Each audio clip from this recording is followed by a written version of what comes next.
Congratulations, you're no longer part of the family reunion, my brother announced over lunch.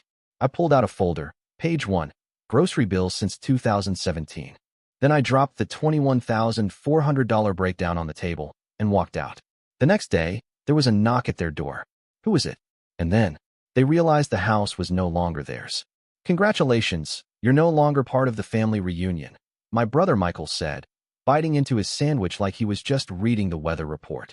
I was still holding a napkin, hadn't even fully sat down, just froze there by the kitchen table, where everyone had gathered like it was any other evening. Mom shrugged. Dad didn't even look up, just kept flipping through his newspaper like some cliché from a bad sitcom about emotionally absent fathers. Emma, my younger sister, giggled without lifting her eyes from her phone, like the whole thing was scripted. Oh, don't look at us like that, she added. You never really fit in. We're just making it official. No one spoke up for me. No one asked why. No one looked surprised.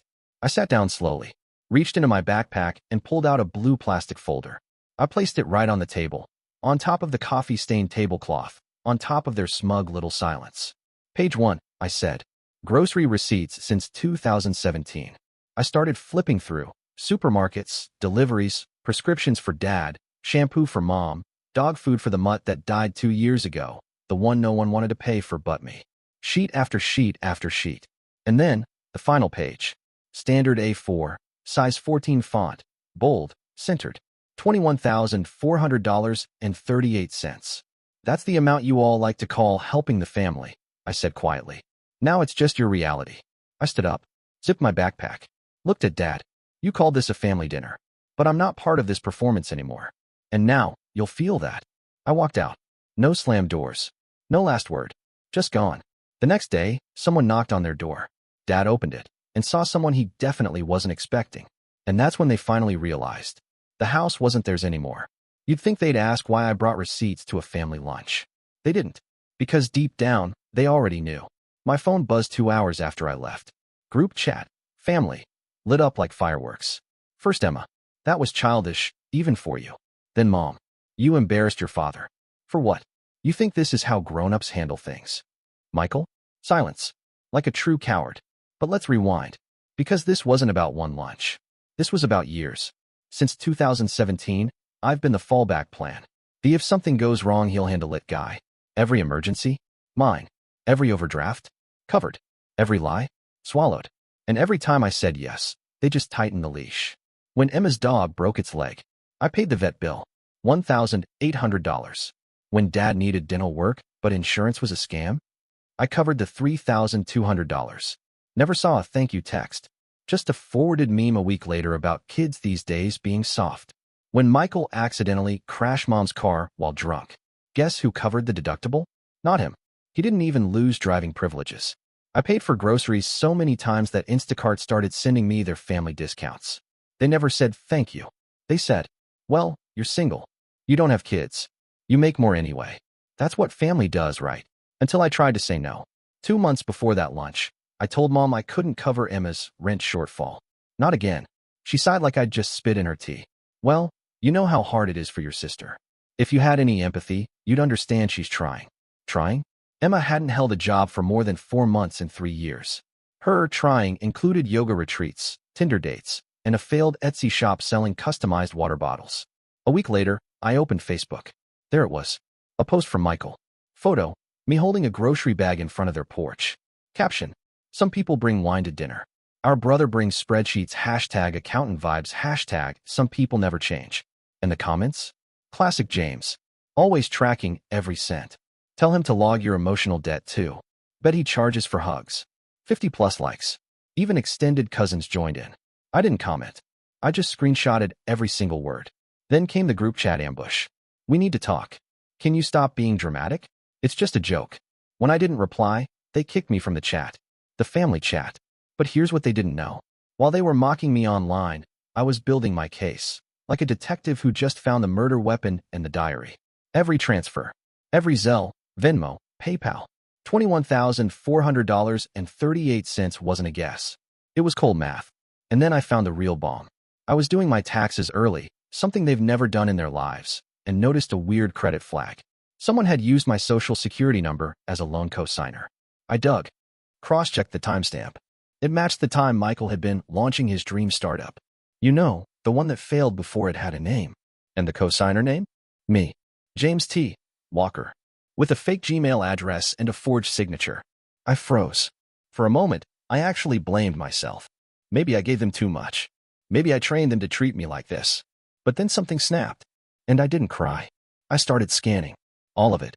I printed the loan forms. I exported every financial statement. And I built the folder. A folder with a full breakdown of family expenses I covered since 2017. Screenshots of mocking group chat messages. The Facebook post and comments. A notarized statement about the forged loan. Email backups. Bank records. My sister's accidental messages admitting she used my card. And a video I'd forgotten I had. Dad, laughing drunk, telling my uncle. James is like a debit card. Quiet and loaded. I uploaded it all to a cloud drive. Shared it with my lawyer. And then I waited. When I brought that folder to lunch, I wasn't looking to hurt them, just to finally protect myself. I was bringing proof to a battlefield. Because this wasn't miscommunication. This was exploitation dressed up in Christmas cards and forced smiles. And they were about to understand what it means to lose someone who always gave when the person you used to walk on builds the exit road. I got the invitation in a text from Mom. Let's just talk. Please. Just you, me, and Dad. No drama. No Emma. No Michael. Just the core of the rod. I said yes. Not because I wanted peace, but because I was ready to end the war. We met at some pretentious rustic bistro they liked to pretend was our spot. I arrived 10 minutes early and took the booth in the back, near the wall, away from the exit. I wanted them to feel trapped for once. They showed up right on time. Mom looked exhausted, the kind of tired that comes from running out of excuses. Dad looked annoyed. His eyes scanned the room like he was already building an escape plan. We didn't order food. Not even drinks. They sat down like this was a deposition. We didn't come here to argue, Mom started. Then don't, I said. There was a pause. Dad leaned forward. You made your point. What do you want? Money back? Apology? Your name in a thank you post. He thought this was a negotiation. It wasn't. I pulled out the folder. Not a copy. The original. I placed it in front of them and said, let's walk through memory lane, shall we? I opened to the forged loan papers. Page 24. This is where Michael used my name to secure $9,000. Guess whose email he used as witness? Yours, Dad. His face changed. Slight twitch. A bead of sweat. Mom reached for the folder. I pulled it back. I'm not done. I flipped to the screenshots of the group chat. Emma said I was always calculating and emotionally manipulative. That I never loved this family. You laughed at that, Mom. He's just bitter because no one married him. She looked down. Finally. Silence that wasn't smug. Then I pulled out a USB drive. This is from last year's Thanksgiving.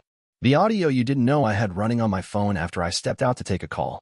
I clicked play on my laptop. Dad's voice, crystal clear.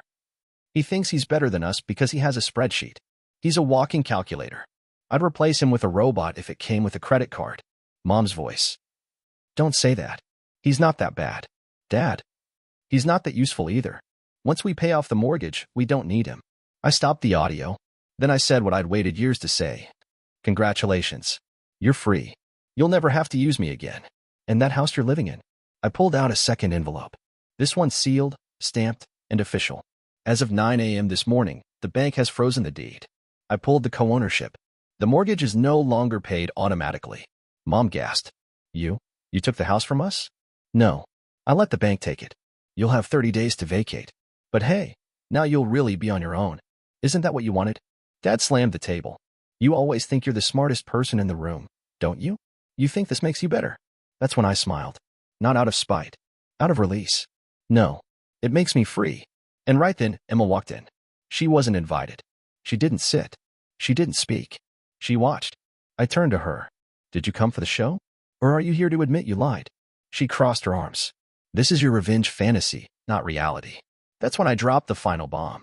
I reached into my bag, pulled out a tablet, and played the video. Emma. On camera. Her voice. Her face. Saying to Michael. Of course I lied about the rent. James would never check. He still feels guilty for leaving. Cut to another clip, a screen recording of her fake messages. Side by side with originals I dug up from the cloud. Photoshopped. Timestamps mismatched. Then the voice memo, her voice spliced to make it seem like I had threatened her. Choppy. Poorly edited. But obvious now. I turned the volume up. Her words echoed through the room, and finally, the truth surfaced. Dad stood up.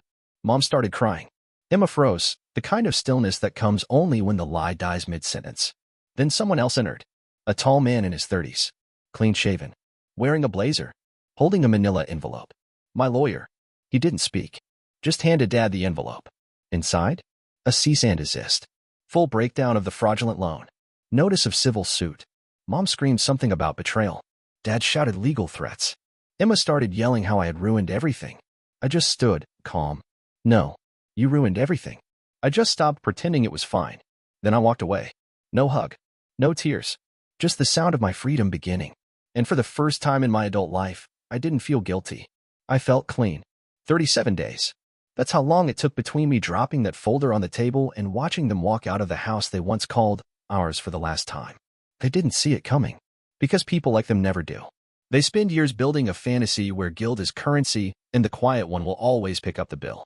They never imagine what happens when the quiet one learns how to read the rules and plays better than them. The night after that dinner, I didn't sleep. Not out of nerves, out of calculation. I made coffee, turned off my phone, and spent 8 hours straight building a full-scale recovery plan. Every dollar I had ever given them, groceries, car payments, medical bills, utilities, was mapped out across 4 spreadsheets, 2 timelines, and 1 master doc labeled simply retrieval. Because that's what this was now. Not revenge. Not catharsis. Collection. The first thing I did was lock down everything. Closed every joint account. Canceled every authorized user. Called every utility company and flagged my name for removal. Froze my credit. Contacted 3 fraud departments before lunch. By day 3, Emma's phone was disconnected. By day 5, the power to the house flickered and died, a literal blackout of privilege. Then came the money. I didn't want to sue them as a family. That's what they expected, something emotional, a big dramatic scene. So instead, I filed separately. Clean. Targeted. Legally airtight. Michael was first. I had a copy of the forged loan, the fake email address. Even metadata showing the document was signed from his IP address. He never showed up to court. Default judgment. $9,000. Garnishable. Collectible. No way out. Then Emma. I hit her with documented financial fraud, text where she joked about buying groceries on my card, DMs to her friend bragging that she could guilt me into anything, and a transfer where she used my card to pay off her Klarna debt. She showed up to court in tears. He said I could use it. He always helps me. He's like that kind of brother. I played the voice memo. Her laughter. Her words. James always feels guilty, even when people take advantage of him. Judgment. $6,200 plus $1,500 punitive for emotional distress. She tried to appeal. Lost. And now she owes interest. Finally, my parents. This was the big one. I hit them with a triple claim. Verbal breach of repayment agreement. Unauthorized use of funds. Misrepresentation of co-ownership in financial documents. They tried to fight back. Dad even brought in an old golf buddy who worked in law. He tried to argue I had gifted them the money. Then I showed the judge my bank statements. The emails confirming temporary help. A signed receipt from when Dad accepted a transfer for mortgage buffer until tax return hits. And the real dagger. An email from my mother, thanking me for saving the house, again. Judgment, $8,700. Clean. Enforceable. With court fees. The total now? $25,400.38. I got every cent back, and then some. But I wasn't finished. See, I didn't just want repayment. I wanted deterrence. I wanted them to remember this. So 2 weeks after the last judgment, I bought the house. Yes, the very house they were evicted from. Foreclosed. Bank auctioned. Devalued because of dispute history. I paid cash. No loan. No mortgage. Signed the deed in a silent, sterile bank office. Walked through the house the next day with the realtor, listening to her apologize for the damage and lingering smell of resentment. I didn't keep it. Didn't live in it.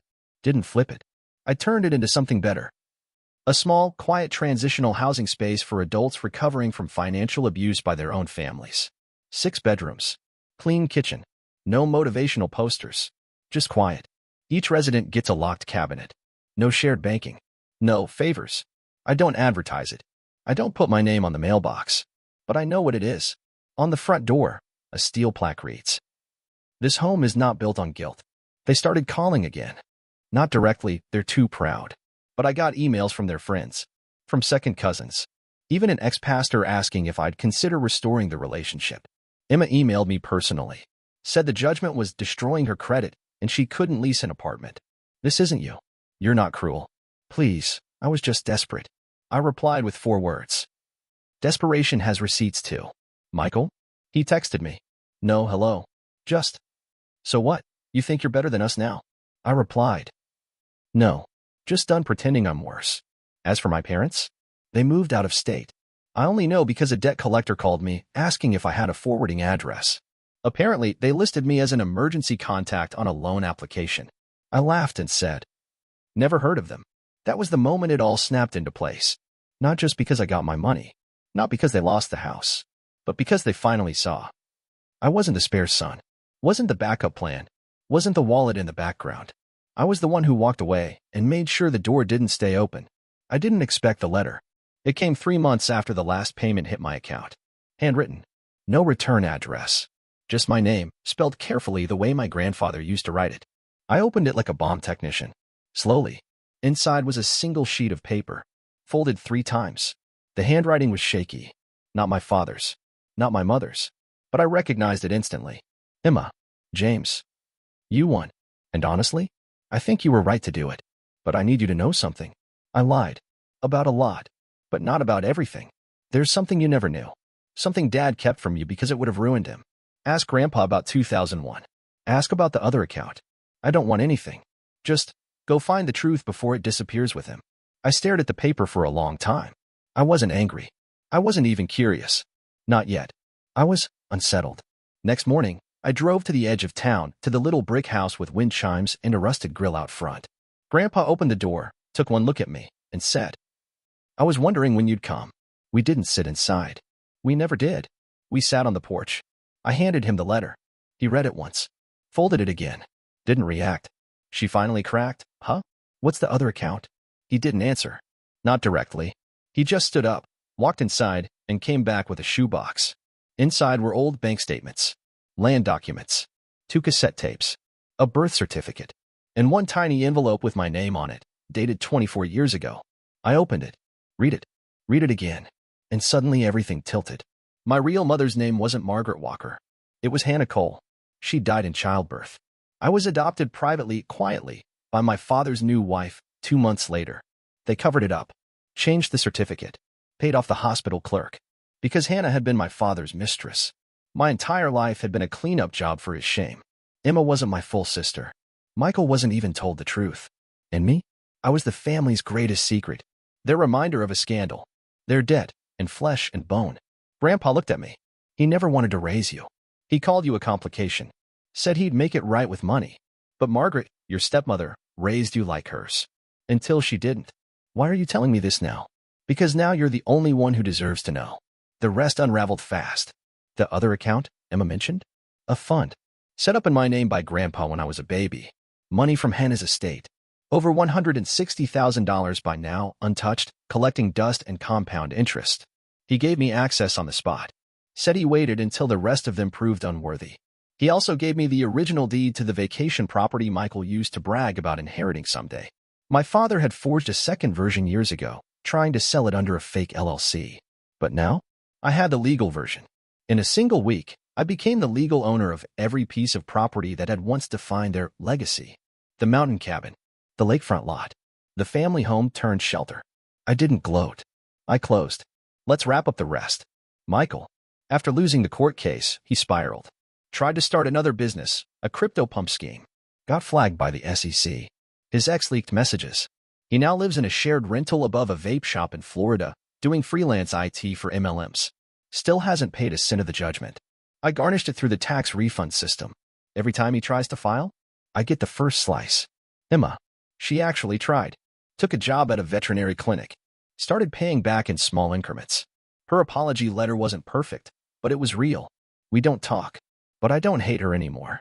Sometimes, not hating someone is the greatest freedom. My parents. They moved to a trailer park near Yuma. My father has gout. My mother, silence.